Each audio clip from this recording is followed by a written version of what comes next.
스크린 보면서 같이 한 목소리를 읽겠습니다. 자랑함이 나에게 이룰 것은 없으나 이미 말이 나왔으니 주님께서 보여주신 환상들과 계시들을 말할까 합니다. 나는 그리스도를 믿는 사람 하나를 알고 있습니다. 그는 14년 전에 셋째 하늘에까지 이끌려 올라갔습니다.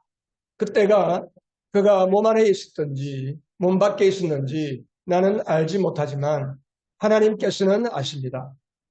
이 사람이 낙원에 이끌려 올라가서 말로 표현할 수도 없고 사람이 말해서도 안 되는 말씀들을 들었습니다.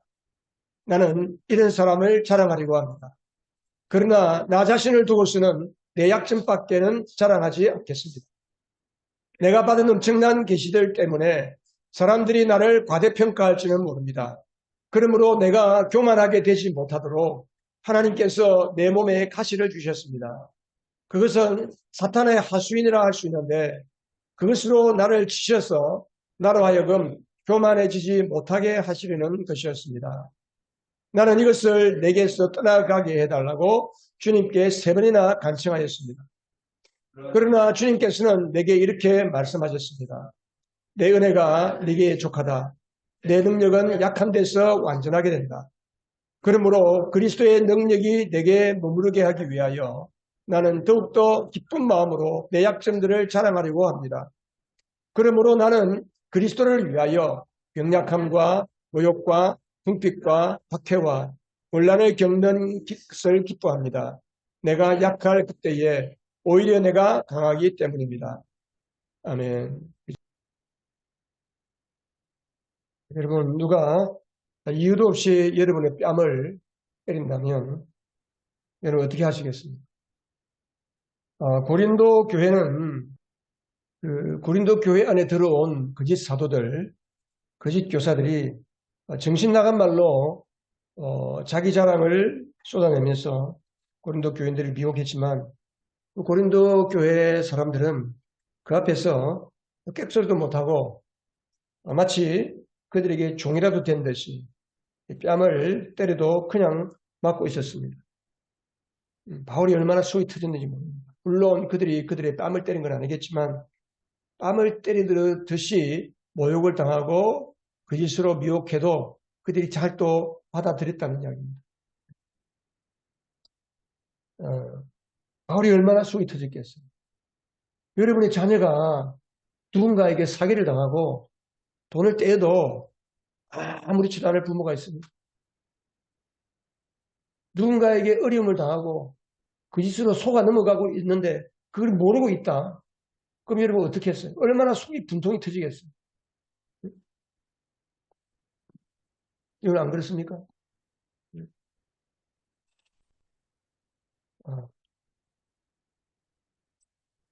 그래서 바울이 얼마나 속이 터지는지 견딜 수가 없습니다. 여러분, 이번 주일하고 다음 주 계속해서 여러분 여러분 고린도 후서를 쭉 보면서 여러분 바울의 마음이 좀 느끼시지 않으세요?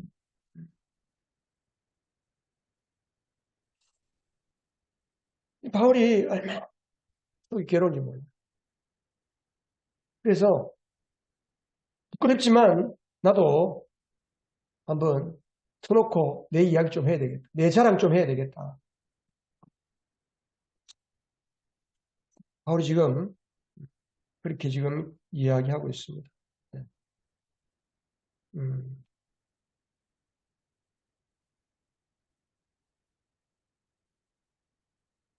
그래서 바울이 자랑을 하는데 바울의 자랑을 한번 보세요. 여러분 그게 11장으로 넘어가서 11장으로 가서 이제 11장 우리 지난주에 11장 15절까지 봤는데 16절 이후를 쭉 이렇게 보세요. 보면 20절에서 이제 그런 이야기 하잖아요. 누가 여러분을 얕보아도 누가 여러분을 뺨을 때려도 여러분이 가만히 있다고. 그러면서 바울이 나도 터놓고 부끄럽지만 내 자랑을 좀 하겠다. 그런 이야기 하잖아요. 그러면서 바울이 하는 자랑이 어떤 자랑입니까? 기껏 예수 그리스도의 일꾼으로서 더 많이 옥살이하고 더 많이 맞고 더 많이 배고프고 굶주리고 헐벗고 춥고 배고프고 파선당해서 3번이나 죽을 위험을 넘기고 밤낮 하루 꼬박 망망대해를 떠돌아다니고 뭐 이런 이야기들. 생고생한 이야기. 결코 자랑이 될 수 없는 이런 이야기들을 바울이 지금 하고 있잖아요.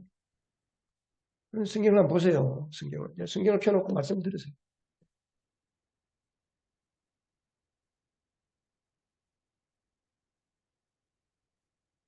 이게 무슨 자랑입니까? 그죠? 결코 자랑이 될 수 없는데 바울이 이런 자랑을 늘어놓고 있습니다. 우리가 하는 자랑하고 얼마나 다릅니까? 우리는 여러분은 뭘 가지고 자랑합니까? 사람들은 뭘 가지고 자랑해요? 더 잘 사는 거. 그래서 잘 사는 게 뭐가 잘 사는지 모르지만 요즘 잘 산다 그러면 돈 많은 걸 가지고 잘 산다고 그러잖아요. 잘 사고. 더 넓은 평수, 좋은 아파트, 뭐, 시상적으로 잘 나가는 거. 다른 사람들보다 더 많은 연봉을 받는 거. 내 자식이 세상적으로 더 잘 나가는 거. 뭐 이런 것들 자랑하잖아요. 목사들 같은 경우에는 교세를 자랑합니다. 우리 교회 신자가 얼마나 많으냐. 또 재정이 얼마나 많으냐. 건물이 얼마나 화려하고 크냐. 뭐 이런 거를 가지고 겉으로 은근히 드러내죠. 또 이런 것들을 가지고 사람을 줄을 세웁니다. 세상은 이런 것들을 가지고 줄 세웁니다. 이런 게 줄 세우는데 익숙합니다. 세상은. 그런데 우리가 주님 앞에 가면 다 썩어 없어질 것들입니다. 주님 앞에 가면 불타 없어지고 없습니다. 주님 앞에 갔는데 아무것도 없는 거예요. 그래서 바울이 오늘 자랑을 해야겠다 하면서 내가 약한 것을 자랑하겠다. 사람들에게 내 보일 수 있는 게 자랑하는 게 아니고 내가 사람들 자랑할 수 없는 약한 것을 자랑하겠다.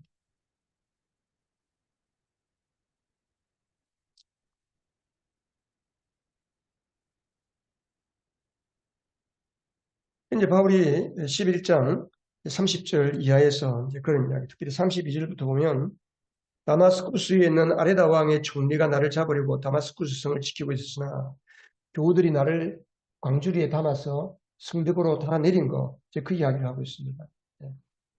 그 바울이 회심 후에 이제 어떻게 자 처음에 이제 바울이 예루살렘에서 그 예수 믿는 자들을 체포해 가지고 옥에 가두고 죽이게 하기 위해서 다메섹으로 그 영장을 가지고 쉽게 말해서 구속 영장을 가지고 예수 믿는 자들을 잡으러 가잖아요. 다메섹까지. 여기가 다메섹입니다. 다메섹.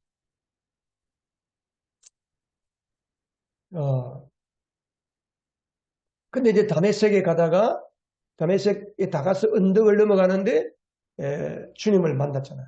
거기서 꼬꾸라지고 거기서 회심을 해서 예수를 믿게 되고 그 즉시로 이제 3일 만에 눈에 비늘 같은 것이 벗겨지면서 주님을 제대로 만나고 회심하고 복음을 전합니다. 다메섹에서 예수 믿는 자들을 잡으러 갔다가 예수 믿는 자들과 함께 복음을 전하고 하니까 사람들이 얼마나 의아하고 놀랐겠어요. 저 사람 진짜인가? 일부러 우리를 속여서 예수 믿는 척 해가지고 예수 믿는 사람 잡으러 가는 거 아닌가? 막 그랬을 거예요. 그런데 바울이 예수 믿는다는 소식을 듣고 사람들이 핍박을 하고 특별히 이 다메섹에 있는 아레다 왕 총리가 다 바울을 체포하려고 했습니다. 그때 다메섹에서 바울이 아라비아로 갔습니다. 아라비아가 어디입니까? 지금의 여기가 지금 사우디아라비아거든요. 여기가 이제 시나이 반도고 이집트고 여기가 지금 이스라엘이에요. 이스라엘. 지금의 이스라엘. 이 갈릴리 호수 사해 바다잖아요. 그러니까 지금 이스라엘의 국경이 이렇게 꺼져 있어. 이렇게 쭉 길게 꺼져서 이렇게 해가지고 이렇게 돼 있어. 이렇게 쭉 이렇게.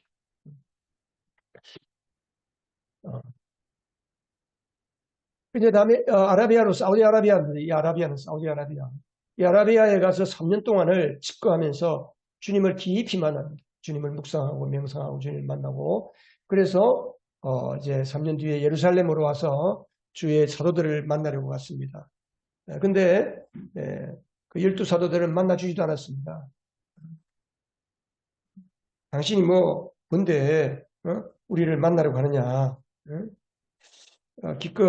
기껏해야 정통 12사도가 아니잖아. 근데 뭐가 당신이 사도야. 그러면서 이제 무시하고 깔본 셈이죠. 그러니까 그들이 그곳에서 이제 예수님의 동생, 예수님의 육신의 동생 야고보만 만나고 그리고 아무도 그를 만나주지 않았습니다. 보름 동안 있었는데. 그래서 바울이 어디로 가냐 하면 자기 고향 다소로 갔습니다. 다소로 가서 여기서 8년 동안을 있으면서 이제 복음을 이 지역에서 다소와 길리기와 갈라디아 이쪽 부근에 다니면서 이제 복음을 전하면서 오랜 시간을 8년에서 한 10년 정도를 보내게 됩니다. 그러니까 예수를 믿고 회심한 이후에 한 짧게는 한 12년, 길게는 한 10몇 년 동안을 그는 혼자서 또 주변에 있는 제자들, 예수님의 사도들과 아니고 혼자서 주변에 자기를 알아주는 사람들과 함께 복음을 전하면서 이렇게 살았습니다. 근데 이 다소에서 있을 때에 하나님께서 바울에게 엄청난 환상을 보여주신 거예요. 엄청난 환상. 이제 그 이야기를 하는 겁니다. 그래서 12장 1절에 보면 자랑함이 나에게 이룰 것이 없으나 이미 말이 나왔으니까 내가 주님이 보여주신 환상과 계시를 말합니다. 그러면서 바울이 마치 다른 사람이 이야기하는 것처럼 이야기하고 있어요. 내가 한 사람을 아는데 그 사람이 몸에 있었는지 몸을 떠나 있었는지 모르겠다. 의식 속에서 있었는지 의식을 떠나서 있었는지 어쨌든 하나님이 그를 데리고 삼층천 하늘에 이제 하늘을 1층 하늘, 2층 하늘, 3층 하늘 이렇게 이제 구분을 하는 거죠. 그때 3층 하늘, 다시 말하면 낙원, 주님이 계신 낙원. 우리가 죽으면 낙원에 가서 주님과 함께 거한다고 했죠. 누가복음에 보면 오른편 양편 중에 한 강도가 예수님께 주여 나를 불쌍히 여겨주세요. 그러니까 네가 나와 함께 낙원에 있을 것이다. 주님이 계신 그곳에 가서 바울이 이끌려 올라갔어요. 성령으로 이끌려 올라갔겠죠. 그래서 거기서 엄청난 환상을 보고 엄청난 계시를 받았습니다. 말할 수 없는, 그리고 주님께서 말하지 말라고 하는 것들도 많이 말씀해 주셨어요. 그러니까 바울이 그런 이야기를 감히 말을 못하는 거예요. 거기 12장 6절 7절에 보면 내가 자랑하더라도 진실을 말할 터이므로 어리석은 사람이 되지 않을 것입니다. 7절에 보면 내가 받은 7절 같이 한번 읽어보십시다. 내가 받은 엄청난 계시들 때문에 사람들이 나를 과대평가할지는 모릅니다. 그러므로 내가 교만하지 못하도록 주고 있잖아요. 자, 그러니까 6절에 보면 진실을 말하는 거. 이게 바울이 무슨 지어 만든 이야기가 아니고 거짓된 이야기가 아니고 진실을 이야기한다. 요즘 그 기독교회 안에 과장하는 게 너무 많아요. 어떻게 뭐 좀 기도하다가 좀 은혜를 받으면 막 그걸 풀리거나 또 너무 현상적인 일에 매여가지고 뭐 안수를 했는데 사람이 쓰러지고 이상한 환상을 보고 황홀경에 들어가고 막 이런 것만 강조하고 이런 거를 막 과대 포장해서 말하는 사람. 사람들이 그런 게 미혹돼서 따라가는 사람들도 많죠. 바울은 그런 이야기하는 게 아니에요. 지금. 하나님 앞에 올라간, 주님 앞에 올라간 그 이야기를 그냥 줄여서 그것도 과장하지 않고 그렇게 이야기하는 거예요. 그래서 이러한 하나님께로부터 받은 이런 계시가 너무 엄청나고 크기 때문에 하나님께서 어떻게 하려고 그랬어요? 응? 교만하지 못하도록 하나님이 뭐 하셨어요? 바울의 몸에 가시를 주셨다 그랬어요. 바울의 몸에 가시를 주셨다 그랬어요. 응.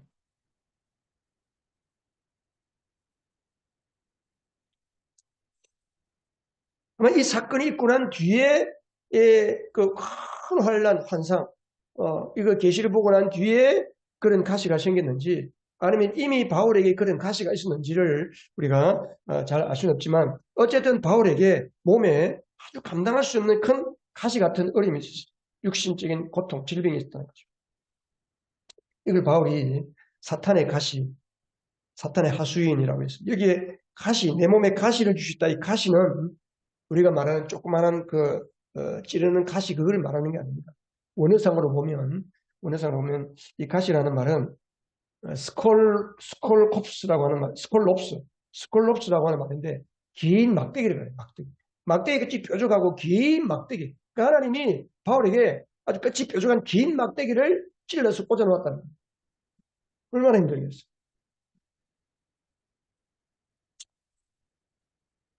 갈라디아서 4장 14절에 보면, 4장 13절, 14절에 보면, 이제 갈라디아 교인들에게 바울이 편지를 하면서 이렇게 했습니다. 여러분들이 잘 아는 바와 같이 내가 여러분에게 처음 복음을 전하게 된 계기가 뭐냐? 내 육체가 병든 것 때문에 복음을 전하게 됐다. 근데 내 몸에는 여러분도 아시다시피 내 몸에는 여러분에게 시험이 될 만한 게 있었다. 근데 여러분은 나를 그 시험거리 때문에 멸시하지도 않고 외면하지도 않았다. 여러분은 오히려 나를 하나님의 천사와 같이 예수 그리스도처럼 영접해 주었다, 받아주었다. 그런 이야기를 합니다. 어떤 사람은 바울이 예수를 만나고 다메섹 언덕에서 예수님을 만나고 눈에 이제 안질이 생겼어요. 워낙 강한 빛을 받았기 때문에 그 하늘로부터 강한 빛이 순간적으로 팍 비치면서 눈이 멀어버렸어요. 사흘 동안 눈을 뜨지는 못했습니다, 바울이. 그러면서 눈에 이제 사흘 후에 아나니아가 와서 안수할 때에 눈에서 비늘 같은 것들이 막 떨어지면서 눈이 보이기 시작했다. 그 후로 바울에게 안질이 생겼다. 눈병이 생겼다는 거예요. 늘 눈에 눈곱이 끼고 눈이 남이 보면 눈이 뻘겋고 사람이 눈이 좀 지저분하면 얼마나 지저분하게 보여요. 세수하는 것처럼. 바울이 이제 늘 그랬다는 거예요. 또 어떤 성경학자들은 많은 성경학자들은 바울에게 간질이 있었다. 간질병이 있었다는 거예요. 지금은 간질은 뭐 뇌전증이라 그러나요? 이름도 바꾸고 약도 있어요. 고칠 수도 있어요. 근데 옛날에는 우리 어릴 때만 해도 우리 동네 간질 환자들이 제법 있었어요. 우리 학교 친구들 가운데도 있었어요.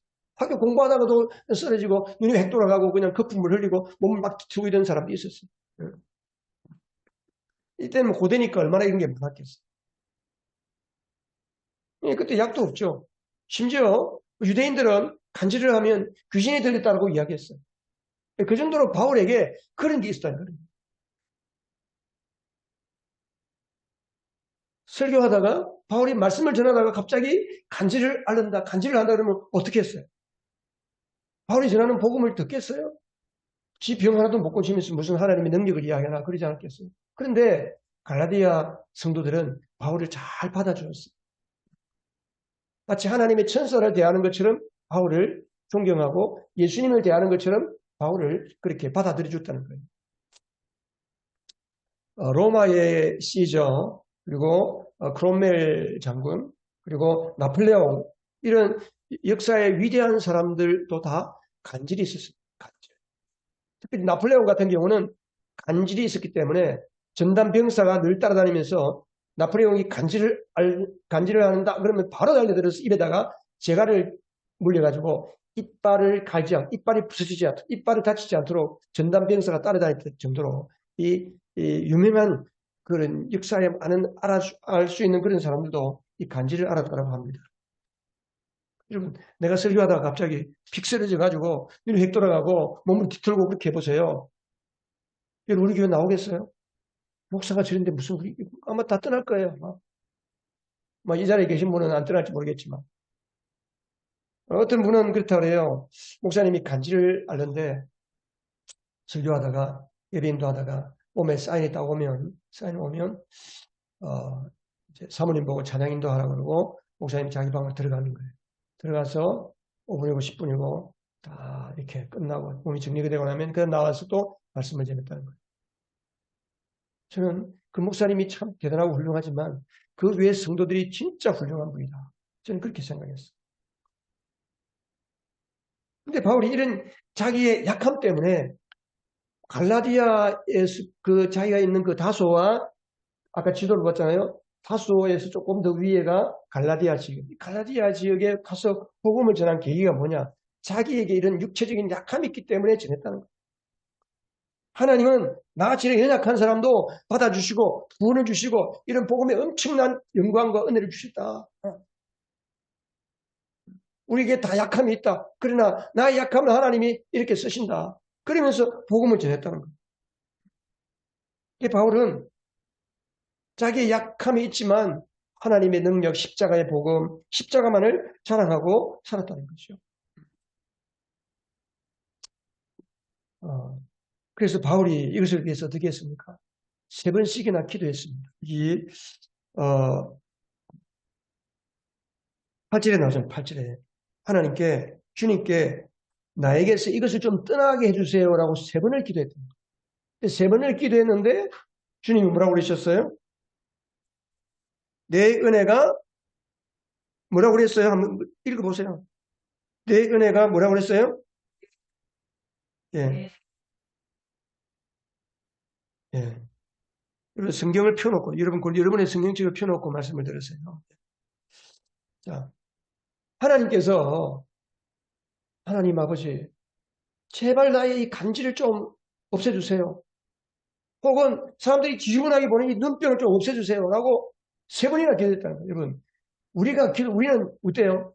아이고, 뭐 세 번 그게 무슨 기도냐? 나는 매일 기도하는데, 매일 내 질병을 위해서 기도하고, 매일 내 연약한 걸 위해 기도하는데, 뭐 세 번 가지고 이야기하냐? 이런 바울의 기도와 우리의 기도 다. 우리는 그냥 막 악을 쓰고, 그냥 무조건 하나님의 팔을 비틀듯이 하나님께 강제로 받아내듯이 기도하잖아요. 예수님도 여러분, 세 번 기도했어요, 세 번. 겟세마네 언덕에서. 십자가를 질 수 있는지, 주님, 내가 아버지 정말 이 고통을 면하게 해주세요. 근데 아버지께서 원하시는 뜻이라면 내가 감당하기로 하나님의 뜻이 이루어지기를 위해서 기도했어요. 그 세 번 기도하고 주님은 십자가를 지셨어요. 바울도 마찬가지입니다. 바울도. 세 번을 기도했는데 다 작심하고 하나님 앞에 마음을 정하고 기도했는데 다 아니라는 거예요. 그리고 주님께서 하시는 말씀이 내 은혜가 네게 족하다. 네 은혜가 네게 족하다. 그 말을, 그 음성을 기도하는데 들은 거예요. 그러니까 바울이 뭐라고 그랬어요? 바울이 그 말씀을 들으면서 아멘, 감사합니다, 주님. 이것이 하나님이 나에게 주신 은혜의 표징이라면 내가 그대로 받겠습니다. 주님이 그러는데 뭐라고 토달겠어요? 주님은 항상 우리에게 은혜와 사랑을 주시는 분이에요. 내가 볼 때는 안 좋은 일이고 내가 볼 때는 나에게 고통인데 그것 때문에 하나님의 은혜가 오는 통로라고 그러는데 우리가 무슨 이야기가 있어요? 우리는 억지로 그거를 바꿔가지고 내 원하는 대로 기어이 고치고 말잖아요. 하나님과 상관이 없는 짓을 우리가 얼마나 하고 있는지 몰라요. 우리가.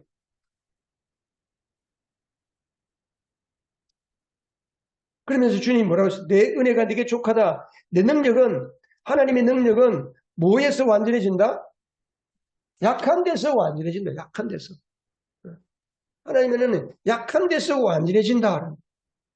그러니까 바울이 그리스도의 능력이 내게 머물게 하기 위하여 나는 기쁨으로 그것을 받아들인다는 거예요. 바울의 태도가 어땠어요?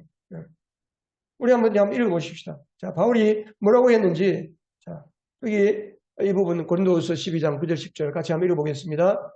그러므로 그리스도의 능력이 내게 머무르게 하기 위하여 나는 더욱더 기쁜 마음으로 내 약점들을 자랑하려고 합니다. 그러므로 나는 그리스도를 위하여 병약함과 모욕과 궁핍과 박해와 곤란을 겪는 것을 어떻게 한다고요? 기뻐하는 거예요. 우리는 마지못해서 막 아이고 어쩔 수 없다. 나 포기하는데 바울은 기뻐한다 그랬어요.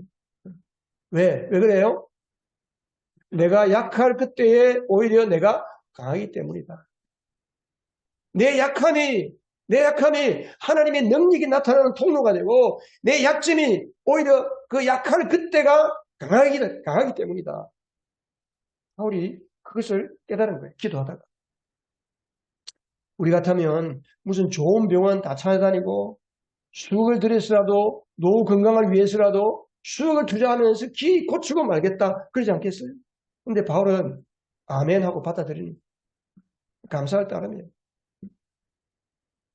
이게 하나님께서 나에게 만족스러운 은혜라니 주님 천국의 선물로 받겠습니다.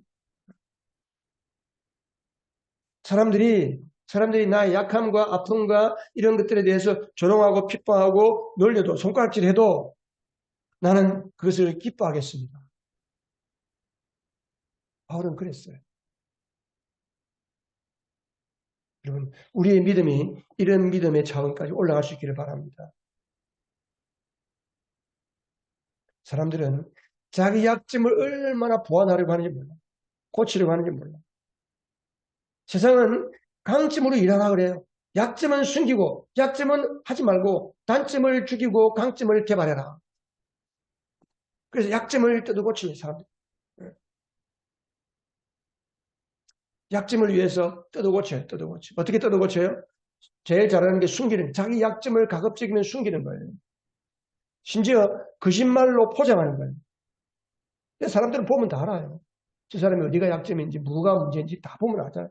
근데 그거를 숨기고 거짓말하면 사람들에게 오히려 저 사람 믿지 못할 사람 말은 하지 몰라. 그리고 자기 주변에 전부 거짓말하는 사람들만 모여. 적당하게 포장하는 사람들만 자기 주변에 모여.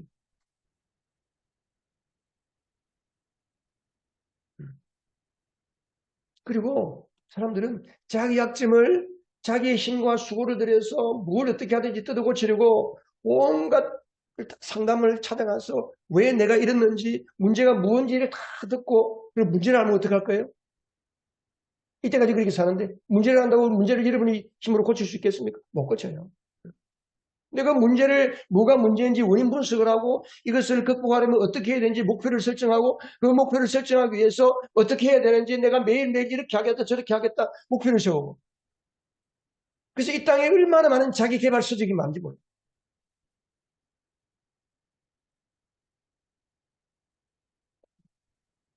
하나님은 우리의 약함을 사용하시는 분이세요. 얼마나 하나님 멋있는지 몰라요. 하나님은 우리의 약함을 통해서 약한 것에서부터 더 좋은 나은 가능성을 우리에게 주시고 그 약점으로 말미암아 하나님의 더 큰 능력을 드러내게 하시는 분. 하나님은 멋있는 분이세요. 그리고 약점에 사로잡힌 사람은 나중에 하나님을 원망해요. 하나님을 고의적으로 거역합니다. 고의적으로. 여러분 창세기에 가인을 보세요. 가인. 아벨을 쳐 죽인 아벨의 형 가인을 보세요. 가인은 형입니다. 우리나라 속담에도 형 많은 아우가 없다고 그러잖아요. 근데 하나님께 제사를 드리는데 가인은 농사하는 사람이에요. 아벨은 양치는 사람이에요. 여러분 그때 당시에 사람이 육고기를 먹은 것은 언제부터냐? 노아 홍수 이후부터 하나님께서 짐승, 가축을 잡아먹어도 좋다.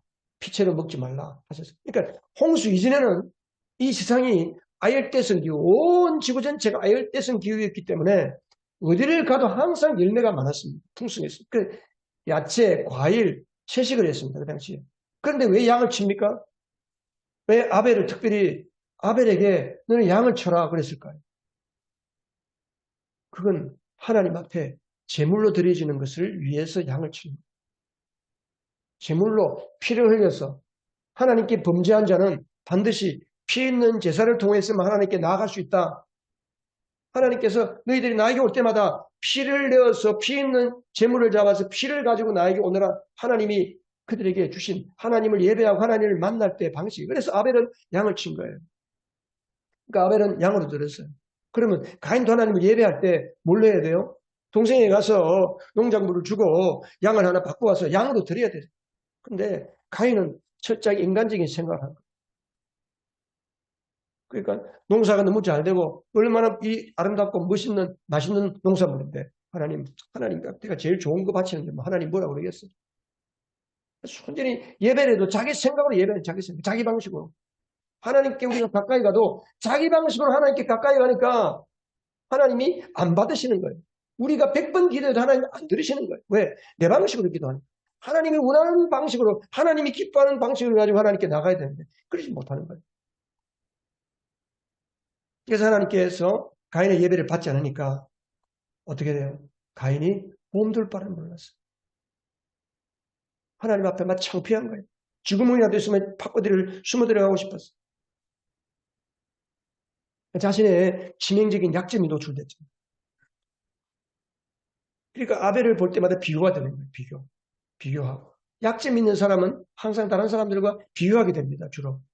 그래서 자기보다 못한 사람이 있으면 약간 고개가 세워지고 그들을 비우고 자기보다 좀 못한 사람이 있으면 그들은 비우고 자기보다 잘하는 사람이 있으면 그냥 그 앞에서 아무 말도 못하고 이렇게 됩니다.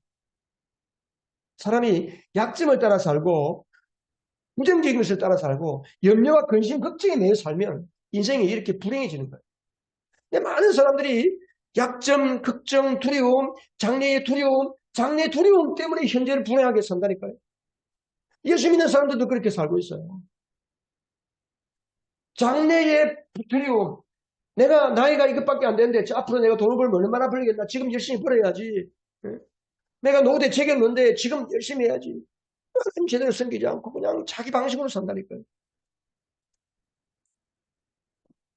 걱정이 서요. 그러니까 가인이 아벨과 비교가 되는 거예요. 그러니까 아벨을 볼수록 뭐예요? 미움이 생기는 거예요. 저놈은 뭐 때문에 그냥 양치는 자가 돼가지고 하나님께 맞는 제사를 드리고 나는 왜 이렇게 됐나? 비교하고. 아벨을 볼수록 원망이 생기고 아벨을 볼수록 하나님께 원망도 생기고 농사꾼이 지은 농산물 뭐 하나님 이걸 왜 안 받아주시나 하나님께 원망이 생기고 결국은 가인이 화가 폭발해서 어느 날 들판에서 아무도 없으니까 돌을 들어서 아벨을 동생을 쳐 죽이죠. 동생을 쳐 죽인 게 아니에요. 동생을 쳐 죽였지만 하나님을 향해서 돌을 던진 거예요. 가인이. 여러분, 우리가 어떤 사람이 되면 나의 약점, 나의 부끄러움, 우리의 염려 근심 이런 것이 더 이상 나의 약점 수치가 되지 않고 나의 자랑거리가 되고 나의 강함이 될 수 있을까요? 여러분이 어떤 사람이 되면 그런 사람이 될 수 있겠어요? 물론 내 약점이 없어지고 내 단점이 없어지고 염려 걱정이 없어지면 나는 그렇게 될 수 있다. 여러분, 세상 사람이 약점이 없어진다. 내가 원하는 걸 다 가진다. 그런 사람 아무도 없어요. 세상에는. 그런 사람 아무도 없어요. 하나님은 우리에게 다 약함을 다 주세요. 왜 하나님 우리에게 약함을 주세요? 인생의 연약함을 알고 하나님 앞에 나오라는 거예요.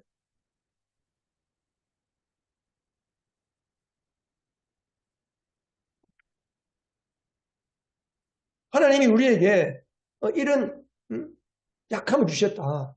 그러면 나는 어떻게 이 약함과 부끄러움을 자랑이 되게 하고 나의 강점이 되게 할 수 있을까? 답은 하나예요. 예수님. 예수님은 우리의 죄와 연약함을 다 짊어지시기 위해서 십자가에 우리의 연약함을 담당하시고 죽으셨어요. 내 힘으로 할 수 없는 나의 못된 성질, 나의 연약한 내 삶의 모습들, 내가 해결할 수가 없는 거예요. 하나님이 모든 것들을 예수 그리스도에게 다 짊어지시고 그것을 십자가에 못 박아버리고 부활하신 거예요. 그래서 이브리서에 보면 그는 몸소 시험을 받아서 고난을 당하셨으므로 시험 받는 사람들을 어떻게 할 수 있습니까? 능히 도우실 수 있는 겁니다. 예수님은 제일 약한 사람. 예수님이 성탄절을 나와 우리가 이제 다음 주 성탄절이 오겠지만 왜 예수님이 하나님의 아들로 이 땅을 다스리는 왕으로 오셨는데 그 낮고 천한 똥냄새 나는 외양간의 짐승들의 밥통 구유에 예수님이 나셨을까요? 제일 낮은 곳으로 오신 거예요. 제일 낮은 곳, 제일 연약한 사람, 제일 힘들고 고달프고 부사한 사람들까지도 다 도와줄 수 있도록 그들을 위해서 하나님이 어떤 사람이든지 다 주님은 받아주시고 그 어떤 사람이라도 하나님은 우리를 부유하게 하시기 위해서 나다니시고 가난하게 되시고 우리를 대신해서 예수님은 십자가에 죽어주셨습니다. 우리가 믿는 예수님이 이런 분이세요. 여러분 이 믿음을 가지시기 바랍니다. 이 믿음을 가지세요. 늘 하나님 앞에 주세요 달라고 그러고 내가 나 자신을 포장하고 내가 좋은 사람인 것처럼 하고 여러분 더 이상 그 어려움, 그 강박증에서 여러분 자유하시기 바랍니다. 자유하시기 있는 모습 그대로 감사하며 사시기 바랍니다.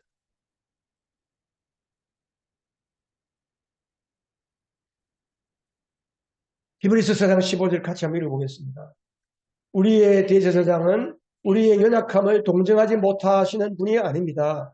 그는 모든 점에서 우리와 마찬가지로 시험을 받으셨지만 죄는 없으십니다. 그래서 히브리서에 보면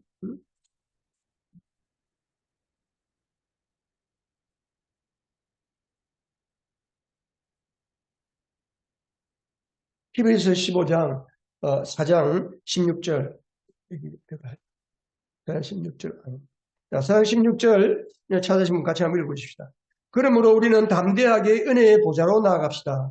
그리하여 우리가 자비를 받고 은혜를 입어서 제때에 주시는 도움을 받도록 합시다. 야, 이 말씀이 얼마나 우리 위로가 되는지 몰라요. 우리가 약하고 주님은 우리의 대제사장이신 예수님은 우리의 연약함을 동정하지 못하고 못 보채가는 분이 아니고 다 하신다는 거예요. 동정하신다는 분이에요. 몸으로 느끼는 나의 연약함을 예수님이 몸으로 다 받아주시고 느끼는 분이세요. 그렇기 때문에 우리가 할 일은 뭐예요? 담대하게 하나님의 은혜의 보좌 주님 앞에 그때그때만 나가는 거예요. 그래서 우리가 그리하여 우리가 자비를 받고 은혜를 입어서 제때에 주시는 도움을 받도록 제때. 힘들 때에 주님 앞에 나가면 주님이 도움을 주시는 거예요. 어려울 때 여러분 어렵고 힘들 때는 주님 앞에 나오라는 사인이에요. 힘들고 어려울 때 주님 앞에 나와서 엎드려서 기도하고 하나님 앞에 금식이라도 하고 기도하고 내 힘으로 감당하지 못할 때 주님의 손을 붙잡고 주님 앞에 매달리는 거예요. 그때에 하나님이 은혜를 주시는 거예요. 그런데 내 노력으로 막 하려고 했다. 누군가의 기도 부탁을 하고 자기는 진짜 기도 안 한다. 그래서 일이 해결됐어요. 그럼 어떻게? 내 힘으로 뭐 내가 했는데 해결이 됐다고 생각해 보세요. 그러면 내 힘으로 해결되네. 그럼 또 문제가 생기면 또 자기 힘으로 하려고 자기 방식으로 하려고 그러죠. 우리 인생이 예수 믿는 사람이 자꾸만 자기 방식으로 무언가를 하려고 하는 삶이 육체의 삶이고 자기 방식으로 육체를 쫓아 사는 삶은 결국은 하나님을 떠나게 되어 있습니다. 육신적인 그리스도는 결국은 주님을 다 떠나게 되어 있어요. 우리는 내 안에 계신 성령. 성령님은 어떤 분이세요? 성령님은 우리의 약함을 아시는 성령님께서 합력하여 내 모든 어려움과 연약함과 고통과 괴로움, 가난과 질병까지도 하나님은 나중에 합력하여 선을 이루시는 분이세요. 그 일을 위하여 성령님이 우리 안에 오셨습니다. 여러분 성령을 믿으십니까? 성령님을 의지하십니까? 성령님을 믿으십니까? 여러분 안에 계신 주 예수님을 믿으십니까? 정말 믿으세요? 그러면 그때그때마다 어려울 때마다 힘들 때마다 주님 앞에 엎드려야죠. 주님 앞에 나가야지. 내가 예수님이 내 마음에 없다. 그러면 예수님을 영접하고 예수님을 모신 사람들은 내 마음대로 하려고 했구나. 내가 주인이었구나. 내가 왕도로 살려고 했구나. 그러면 얼른 왕의 자리를 내던지고 주님이 나에게 왕이 되심을 다시 고백하고 주님 앞에 굴복하는 거예요.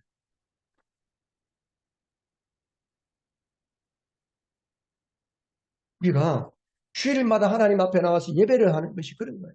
한 주간 동안 하나님 앞에 아이고 주님 한 주간 동안 내가 사는데 또 내 마음대로 살았네요. 아이고 주여 내가 매 순간순간 주님 의지하고 산다고 했는데 그 한순간 또 내가 주님을 떠나서 딴 생각했는데 주님 앞에 우리 약함을 고백하고 주님의 은혜를 구하는 거예요.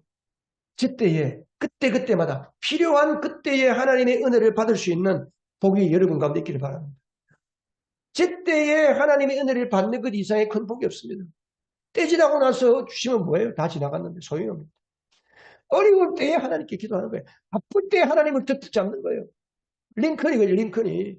남북전쟁이 한창이고 막 바쁜데 그냥 힘든데 링컨은 자기 텐트 안에 들어가서 야전 텐트에 들어가서 3시간씩을 기도하는 거예요. 기도를 하는 거예요. 부하가 부관이 지금 힘든데 바쁜데 이렇게 아침부터 오랜 시간 기도하면 우리가 회의도 못하고 어떻게 합니까?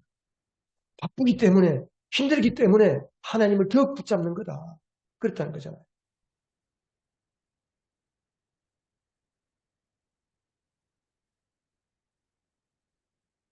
여러분, 여러분에게 무엇을 자랑하시겠습니까? 우리에게 오직 예수 그리스도의 십자만을 자랑하는 여러분 되시기를 바랍니다. 나를 유하게 하시고 제때에 은혜를 주시고 나를 새롭게 하시고 나의 힘으로 할 수 없는 내 능력으로 할 수 없는 것을 내 안에 예수님이 오시면 해결해 주시는 거예요. 하인의 힘으로 할 수 없는 거, 윤근 힘으로 할 수 없는 거 누가 할 수 있다고? 예수님이 해결해 주시는 거예요. 여러분이 감당할 수 없는 어려움, 경제적인 문제들 주님께 은혜를 받으시기 바랍니다.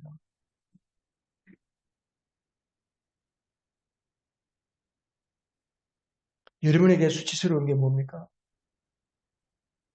여러분에게 치명적인 약점이 뭡니까? 사람에게 알려지면 감당할 수 없는 어려움, 내 치명적인 약점, 사람들에게 알려지면 안 된다고 꽁꽁 걸어 잠그고 있는 거예요. 뭡니까, 여러분? 여러분이 그것이 더 이상 여러분에게 약점이 되지 않기를 바랍니다. 나의 약점이, 우리 예수 믿는 사람들은 나의 약점 때문에 다른 사람이 위로를 받고 나의 약점 때문에 다른 사람이 힘을 낼 수 있도록 하는 그것이 우리의 약점에 주신 목적입니다. 그래서 여러분 교회는 와가지고 자기 자랑하는 것이 교회가 아닙니다. 우리가 자기 자랑하는 순간 하나님께로부터 떠나는 거예요. 내가 옛날에 이렇게 잘 나갔다. 그 순간 하나님으로 떠나는 거예요. 하나님은 별로 안 좋아하세요. 오히려 나의 약점을 고백하는 거예요. 이렇게 연약했다. 근데 예수를 믿고 나서 더 이상 그게 나의 약점이 안 됐다. 그 더 이상 그게 나의 수치가 안 된다. 왜? 예수님이 그 모든 것을 다 덮어주시더라. 그래서 우리 교회는 내 약점을 고백하고 우리가 모여서 뭐예요? 내 약점을 고백하고 힘든 일을 고백하고 그러잖아요. 어떤 분이 그랬죠. 우리 김석강 권사님 그랬잖아요. 처음에 교회 왔는데 사람들이 힘들었던 거 이야기하라고. 이게 뭐 힘들었던 걸 왜 이야기해? 이해가 안 됐다는 거죠. 근데 힘들고 괴롭고 아프고 남에게 말 못할 것을 주님 앞에 나와서 서로 이야기하고 왜 이야기해요? 서로 기도해 주니까. 그걸 위해서 기도해 주니까. 어떤 초신자가 교회 와서 다들 천사같이 보이니까 너무 은혜가 크니까 받은 은혜가 커서 자기의 수치스러운 과거, 연약함을 다 이야기를 했어요. 근데 나중에 보니까 사람들이 뒤에 돌아서 수근거리더라고요. 아하, 교회는 이런 곳이구나. 그때부터 입을 닫았다는 거예요. 예수는 안 믿을 수는 없고. 여러분, 세상은 강점으로 살아라고 이야기합니다. 네 강점을 개발하고 너의 강점으로 일하라고 이야기합니다. 그러나 주님은 뭐라고 말씀하세요? 주님은 내가 너의 약점을 통해 나의 강함을 드러내 주마. 그렇게 말씀하십니다. 성탄절은 약하고 비천하고 연약한 우리를 향해 찾아오신 날입니다. 여러분, 주님을 마음에 영접하시고 주님을 마음에 모시드리고 주님을 모시드린 자는 계속해서 매 순간 매 순간 그때그때마다 늘 주님께 붙어있기를 축복합니다. 여러분의 자랑이 무엇입니까? 여러분, 바울처럼 우리도 교회와 복음을 위하여서 내 주님을 위한 희생, 주님을 위해서 고생한 거 여러분 뭐가 있어요?